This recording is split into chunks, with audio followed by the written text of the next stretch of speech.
আসসালামু আলাইকুম। Class 5 Bangla version এবং ইংলিশ ভার্সনের স্টুডেন্টরা, আজকে আমরা আমার বাংলা বই থেকে পাঠ 16 নিয়ে পড়ালেখা করব। তো দেখো, পাঠ 16তে কি আছে? স্মরণীয় যারা, বরণীয় যারা, মানে যাদেরকে আমরা স্মরণ করে নেই এবং যাদেরকে আমরা বরণ করে নেই। বাংলাদেশের স্বাধীনতার জন্য লক্ষ লক্ষ মানুষ প্রাণ দিয়েছেন। তাদের মধ্যে আছেন কৃষক, শ্রমিক, ছাত্র, শিক্ষক, রাজনীতিবিদ, পুলিশ, সৈনিক, কর্মকর্তা, নারী, শিশু সহ সর্বস্তরের মানুষ। আছেন সমতল, পাহাড়, হাওর, নদী, উপকূল সহ সকল অঞ্চলের মানুষ। সকল ধর্ম, বর্ণ, শ্রেণী ও পেশার মানুষ মুক্তিযুদ্ধে শহীদ হয়েছেন।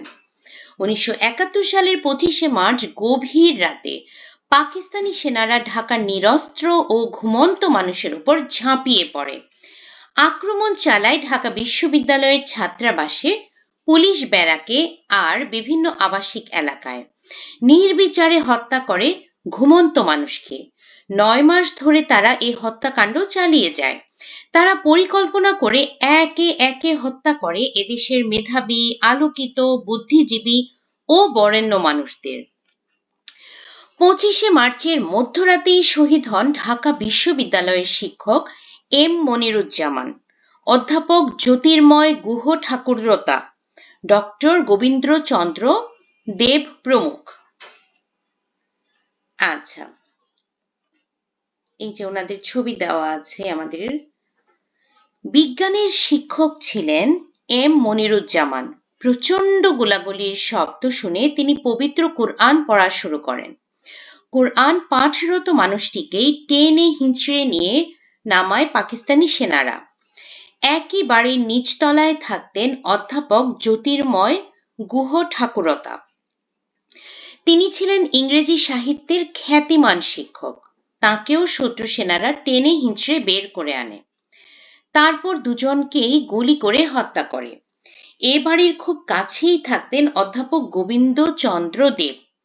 দর্শন বিষয়ের খ্যাতনামা শিক্ষক ছিলেন তিনি। মানুষ হিসেবে ছিলেন খুব সহজ সরল আর নিরহংকার। এই একই রাতে তাকেও হত্যা করা হয় আরো অনেক শিক্ষককে। 25শে মার্চ রাতে আক্রান্ত হয় সংবাদপত্র অফিসগুলো। অনেক অফিসে আগুন লাগিয়ে দেওয়া হয়। হত্যা করা হয় বহু সাংবাদিককে। সেই রাতে লেখক ও সাংবাদিক শহীদ সাবের পত্রিকা অফিসেই ঘুমাচ্ছিলেন। ঘুমন্ত অবস্থায় পুড়ে মারা যান তিনি। শহীদ হন সেলিনা পারভিন। মাত্র 25 বছর বয়সে প্রাণ দেন কবি ও সাংবাদিক মেহেরুন্নেসা। হানাদাররা হত্যা করে প্রখ্যাত রাজনীতিবিদ ও আইনজীবী ধীরেন্দ্রনাথ দত্তকে। তখন তার বয়স হয়েছিল 85 বছর। 1948 সালে পাকিস্তান গণপরিষদে তিনি প্রথম বাংলা ভাষাকে রাষ্ট্রভাষা করার দাবি তুলেছিলেন। কুমিল্লার বাড়ি থেকে ধরে নিয়ে গিয়ে শত্রু সেনারা তাকে হত্যা করে। অধ্যক্ষ যোগেশচন্দ্র ঘোষ দেশবাসীর স্বাস্থ্য সেবার জন্য প্রতিষ্ঠা করেছিলেন সাধনা ঔষধালয়। 84 বছর বয়সের এই মানুষটিও রেহাই পাননি। তাকেও হত্যা করে পাকিস্তানি সেনারা। এদেশের সাধারণ মানুষের মঙ্গল ও কল্যাণের জন্য নিজেকে সঁপে দিয়েছিলেন রণদা প্রসাদ সাহা। দানশীলতার জন্য লোকে তাকে ডাকত দানবীর বলে। হত্যা করা হয় তাকেও। চট্টগ্রামের বিখ্যাত সমাজসেবক ছিলেন নূতন চন্দ্র সিংহ। শত্রু সেনারা তাকেও রেহাই দেয়নি। 21শে ফেব্রুয়ারিতে ভাষা শহীদদের স্মরণ করে আমরা ফুল দিতে যাই শহীদ মিনারে। তখন আমাদের মনে আর মুখে বেজে ওঠে একটি গান, আমার ভাইয়ের রক্তে রাঙানো 21শে ফেব্রুয়ারি আমি কি ভুলিতে পারি। এ গানে সুর দেন আলতাফ মাহমুদ। এই সুর সাধকের প্রাণ কেড়ে নেয় পাকিস্তানি বাহিনী। মুক্তিযুদ্ধের একেবারে শেষের দিকে পাকিস্তানিরা বুঝতে পারে যে তাদের পরাজয় অবধারিত। তখন তারা এ দেশকে মেধাশূন্য করার ষড়যন্ত্র করে। তারা জানতো চিন্তাবিদ, শিক্ষাবিদ ও সৃষ্টিশীল মানুষদের হত্যা করলে এদেশের অপূরণীয় ক্ষতি হবে। তখন তারা সেই ক্ষতি করার কাজ শুরু করে, নতুন করে হত্যাযজ্ঞ শুরু করে 1971 সালের 14ই ডিসেম্বর। তারা ধরে নিয়ে যায় অধ্যাপক মনির চৌধুরী, অধ্যাপক মোফাজ্জল হায়দার চৌধুরী ও অধ্যাপক আনোয়ার পাশাকে। তারা ছিলেন ঢাকা বিশ্ববিদ্যালয়ের খ্যাতিমান শিক্ষক। তুলে নিয়ে যায় ইতিহাসের অধ্যাপক সন্তোষ চন্দ্র ভট্টাচার্য ও অধ্যাপক গিয়াসউদ্দিন আহমদকে। ইংরেজির অধ্যাপক রাশিদুল হাসানও বাদ পড়েননি। এর আগেই হানাদারেরা হত্যা করে সাংবাদিক সিরাজউদ্দিন হোসেনকে। তারা প্রখ্যাত লেখক ও সাংবাদিক শহীদুল্লাহ কায়সারকে তুলে নিয়ে যায়। সাংবাদিক নিজাম উদ্দিন আহমদ ও আ.ন.ম. গোলাম মোস্তফা, প্রখ্যাত চিকিৎসক ফজলে রাব্বি, আব্দুল আলিম চৌধুরী ও মোহাম্মদ মর্তুজাকেও একইভাবে ধরে নিয়ে যাওয়া হয়। ধরে নিয়ে যাওয়া হয় আরও বহুজনকে। এরা কেউই আর জীবিত ফিরে আসেননি।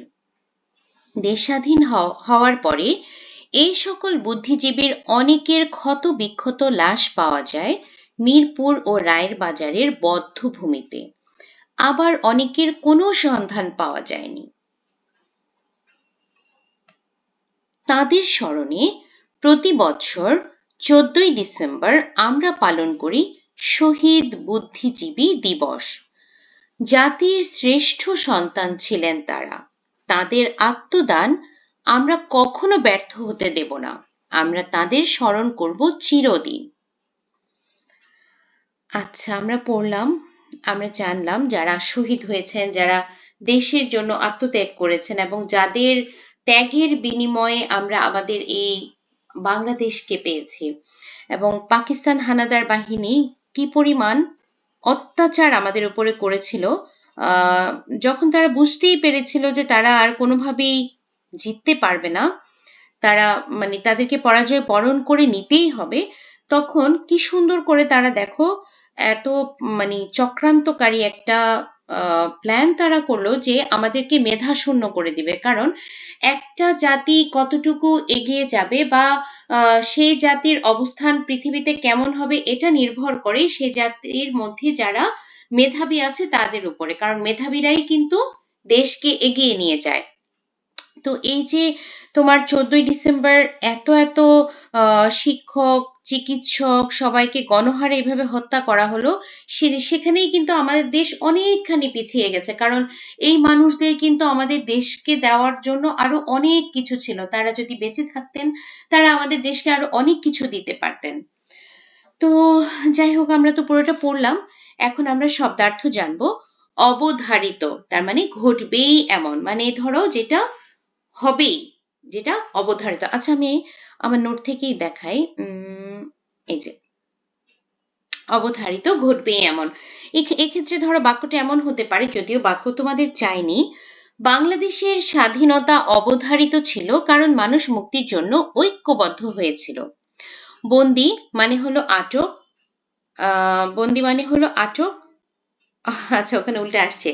অবরুদ্ধ, অবরুদ্ধ মানে কি? অবরুদ্ধ মানে হলো বন্দি অথবা আটক।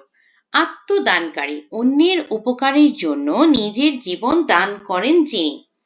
খ্যাতনামা, বিখ্যাত। নির্বিচারে, বাছ বিচার না করে, মানে ওই সময় তো নির্বিচারে সবাইকে একেবারে গণহত্যা তখন চালিয়েছিল। পাষণ্ড, নিষ্ঠুর অথবা নির্মম ভাবে। বরেণ্য, বরণ করার যোগ্য। মনস্বী, জ্ঞানী। আচ্ছা, এরপরে আছে আমাদের শূন্যস্থান পূরণ।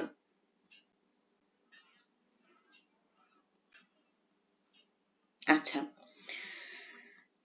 এখানে কিছু শব্দ দিয়ে দিয়েছে: অবরুদ্ধ, অবধারিত, আত্মদানকারী, নির্বিচারে, মনস্বী, খ্যাতনামা। তারা বুঝতে পারে যে তাদের পরাজয় অবধারিত। দেশের ভিতরে অবরুদ্ধ অবস্থায় প্রাণ দেন লক্ষ লক্ষ মানুষ। পাকিস্তানিরা এদেশের মেধাবী, আলোকিত ও মনস্বী মানুষদের হত্যা করে। মুক্তিযুদ্ধের শহীদরা মহান আত্মদানকারী হিসেবে চিরস্মরণীয়। 25শে মার্চ রাতে পাকিস্তানি সেনারা নির্বিচারে হত্যা করে নিদ্রিত মানুষকে। অধ্যাপক গোবিন্দচন্দ্র দেব ছিলেন দর্শন বিষয়ে খ্যাতনামা শিক্ষক। আচ্ছা, এরপর একটু বইতে দেখে নেই আমাদের কি কি আছে। আমাদের কিছু প্রশ্ন উত্তর আছে, প্রায় 60টা প্রশ্ন আছে আমাদের। তারপরে আছে হলো বাম পাশের সাথে ডান পাশ মিলকরণ, সঠিক উত্তর, তারপরে কাজটা বোঝাতে হবে, আর পরে বাক্যর সাথে মিলিয়ে লিখতে হবে, অনুচ্ছেদ লিখা, অনেক কিছুই আছে। তো চলো আমরা প্রশ্ন উত্তরগুলো দিয়ে শুরু করি।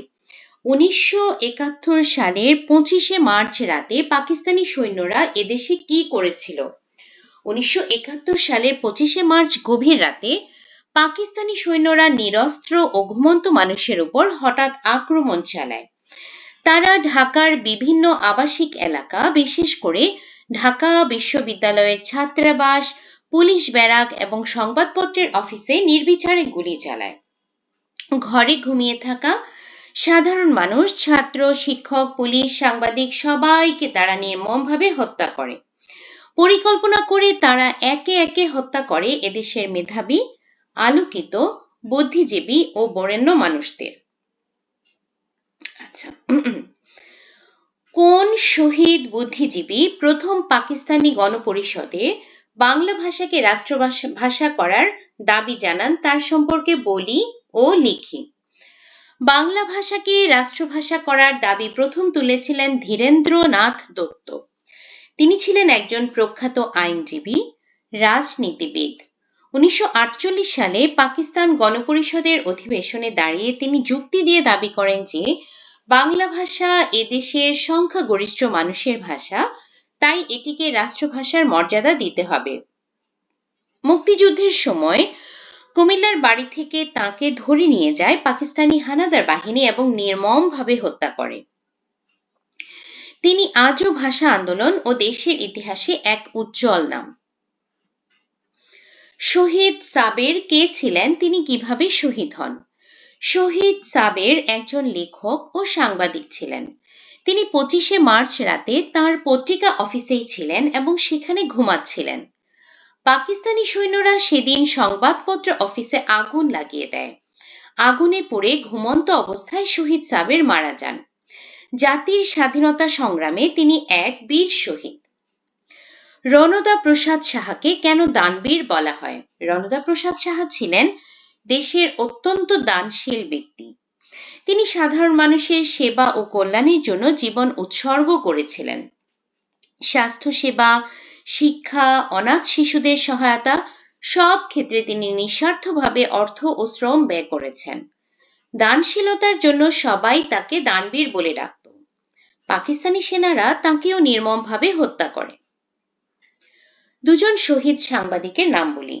কি কি হতে পারে? সেলিনা পারভিন, মেহেরুন্নেসা, আর একটু আগে তো আমরা পড়লামই শহীদ সাবের। এছাড়াও কে কে ছিলেন? শহীদ সিরাজউদ্দিন হোসেন, শহীদুল্লাহ কায়সার, এছাড়া আরো অনেক সাংবাদিক শহীদ হয়েছিলেন। আমরা কেন চিরদিন শহীদ বুদ্ধিজীবীদের স্মরণ করব? আমরা চিরদিন শহীদ বুদ্ধিজীবীদের স্মরণ করব কারণ তারা দেশের স্বাধীনতা রক্ষার জন্য নিজের জীবন উৎসর্গ করেছেন। পাকিস্তানি বাহিনী পরিকল্পিতভাবে দেশের অনেক শিক্ষাবিদ, সাংবাদিক, চিকিৎসক, শিল্পী ও লেখককে হত্যা করেছিল। তাদের মৃত্যু জাতির জন্য অপূরণীয় ক্ষতি। তাদের ত্যাগ আমাদের দেশপ্রেম জাগ্রত করে এবং নতুন প্রজন্মকে দেশ ও মানুষের জন্য কাজ করার অনুপ্রেরণা দেয়। কোন দিনটিকে শহীদ বুদ্ধিজীবী দিবস হিসেবে পালন করা হয়? কেন?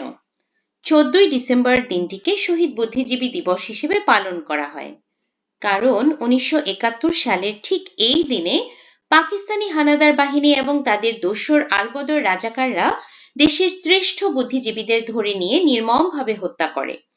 অধ্যাপক, সাংবাদিক, লেখক, চিকিৎসক সহ অসংখ্য বিশিষ্ট ব্যক্তিকে হত্যা করা হয় মিরপুর ও রায়ের বাজারের বধ্যভূমিতে।